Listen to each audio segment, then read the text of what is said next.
Welcome back, Focus Learners. I am absolutely thrilled to guide you through today's explainer.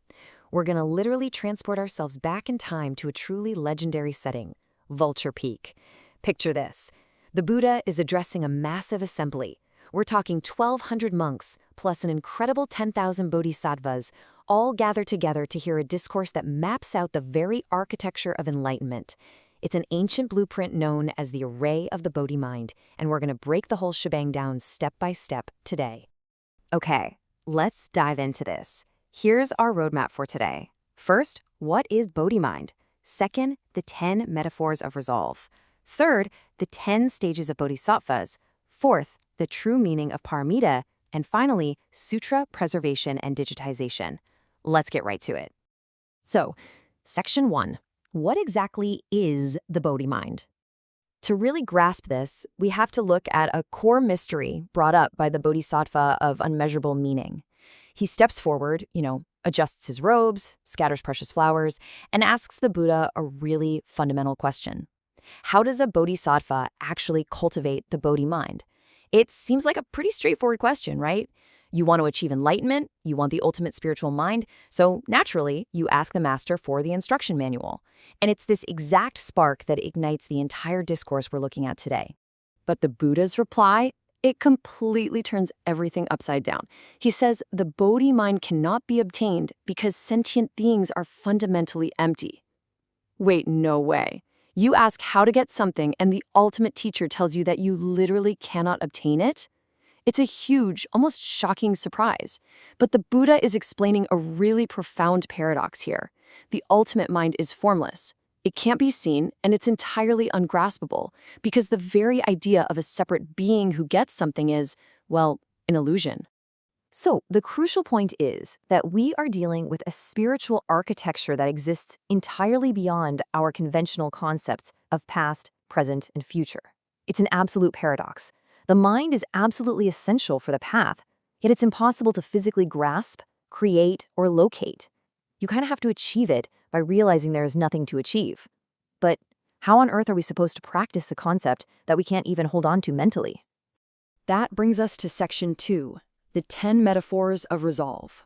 The Buddha definitely knew that explaining an ungraspable, formless concept was going to be tough. So to help us comprehend this, he provides a structured blueprint using incredibly vivid physical metaphors. He anchors the abstract right into the concrete.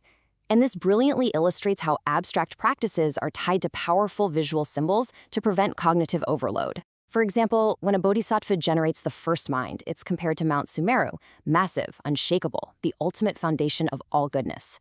The third mind, which is all about perfect discipline, is compared to a lion king, roaring and destroying all false views. The fourth mind of patience, that's like Narayana or a diamond, completely firm and indestructible. And the eighth mind is like a full moon, pure, spotless, and clearing away all obstacles. Here's another really beautiful comparison from the text. To explain the abstract practice of using deep meditation to destroy the darkness of ignorance, the Buddha uses the visual metaphor of the bright sun illuminating the world. By taking this profound, esoteric philosophy and turning it into these highly accessible visual symbols, the text gives practitioners a super practical mental checklist for their spiritual resolve. Moving right along to Section 3, the 10 stages of Bodhisattvas. Now that the mind is resolved and firmly anchored, we need to actually walk the path. Let's move to and see how this builds. The Buddha guides the assembly along the spiritual roadmap through the 10 bhumis. These are the literal sequential stages of realization a bodhisattva has to climb.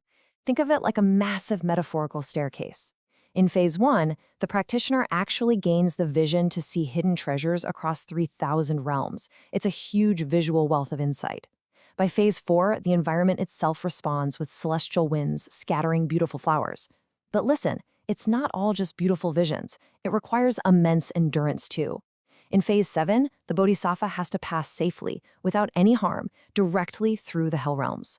Finally, after overcoming all those physical and spiritual trials, Phase 10 culminates in beholding the magnificent golden Buddha, radiating light to a massive assembly. And as the Bodhisattva progresses through these specific, time-bound phases, there is this incredible geometric expansion of spiritual power and knowledge. This comes specifically in the form of Dharanis, which are basically profound memory codes and spiritual incantations.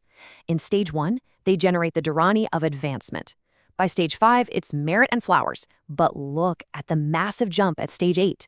Suddenly, they are accompanied by 84,000 Dharanis. And by the final stage 10, the spiritual power is so absolutely vast that the Dharanis are endless, literally described as being as numerous as the sands of the Ganges River. It's a total exponential growth of wisdom. Okay, section 4, the true meaning of paramita. We've seen the metaphors and we've mapped out the stages, but what are the actual tools required to successfully navigate this roadmap? Well, these are the Pāramitās, commonly translated as the perfections. Let's define this core Sanskrit term clearly so we have a solid foundation for the more advanced teachings. Pāramita is the practice of spiritual perfection. It literally translates to advancing fully, to cross over from the great painful affliction of life and death, right over to the shores of ultimate liberation. It is the active vehicle for awakening. The text explicitly details how these tools actually function. It involves practicing giving, upholding precepts, and maintaining patience. It's about resolving the affliction of birth and death, destroying false views, and achieving supreme wisdom. But here is the ultimate thread, the absolute key connecting all of these incredible actions, doing all of this without seeking any personal reward. The true meaning of paramita is selfless dedication. If you're practicing patience just to get a medal or to be recognized, you haven't really grasped the Bodhi-Mind. The perfection lies entirely in the pure, unrewarded action itself. And that brings us to our final part, section 5, Sutra preservation in digitization. Now, what's really interesting about this slide is how it connects the past to the present. I want to transition us from those celestial visions of the 10th stage and the endless Dharanis right back down to our physical, modern, 21st century reality. How do we even know about this specific conversation at Vulture Peak? Well, this right here is the digital cover of the CBTA Chinese Electronic Tripitaka collection. This exact ancient roadmap, the Discourse on the Bodhi-Mind, was translated centuries and centuries ago by the great master Kumarajiva. And yet, here it is today, document T10-0307, actively preserved, formatted, and digitized for us to study. This incredible feat of modern preservation is all thanks to the Comprehensive Buddhist Electronic Text Archive Foundation, or CBTA. For over 25 years, they have been on a dedicated mission to digitize these massive, historically precious texts. They add modern punctuation, verify ancient characters, and make the whole thing open source. They are truly the modern custodians of the Dharma, ensuring that the roadmap discussed thousands of years ago on a mountain peak isn't just lost to the decay of time. And this modern effort connects so beautifully back to the ancient teachings we just covered. The Preservation Foundation notes, the water drops are tiny, they gradually fill a large vessel. It perfectly mirrors that ancient teaching of the selfless paramita. Think about it, typing out one single character of a sutra, or making a small donation to a digital archive. These are small, seemingly unrewarded acts of merit. But they accumulate. Drop by drop, they fill a massive vessel, creating sweeping changes that preserve enlightenment for future generations. And that brings us to the end of our roadmap today. I want to leave you with this final, provocative thought, bridging ancient Buddhist philosophy directly into our modern daily living. How can you apply the Bodhisattva's practice of doing good without seeking reward in your life today? Whether it's in your work, your relationships, or just how you learn, what is your tiny water drop? Think about that as you go through your week. Thank you so much for joining me on this explainer, and as always, keep learning.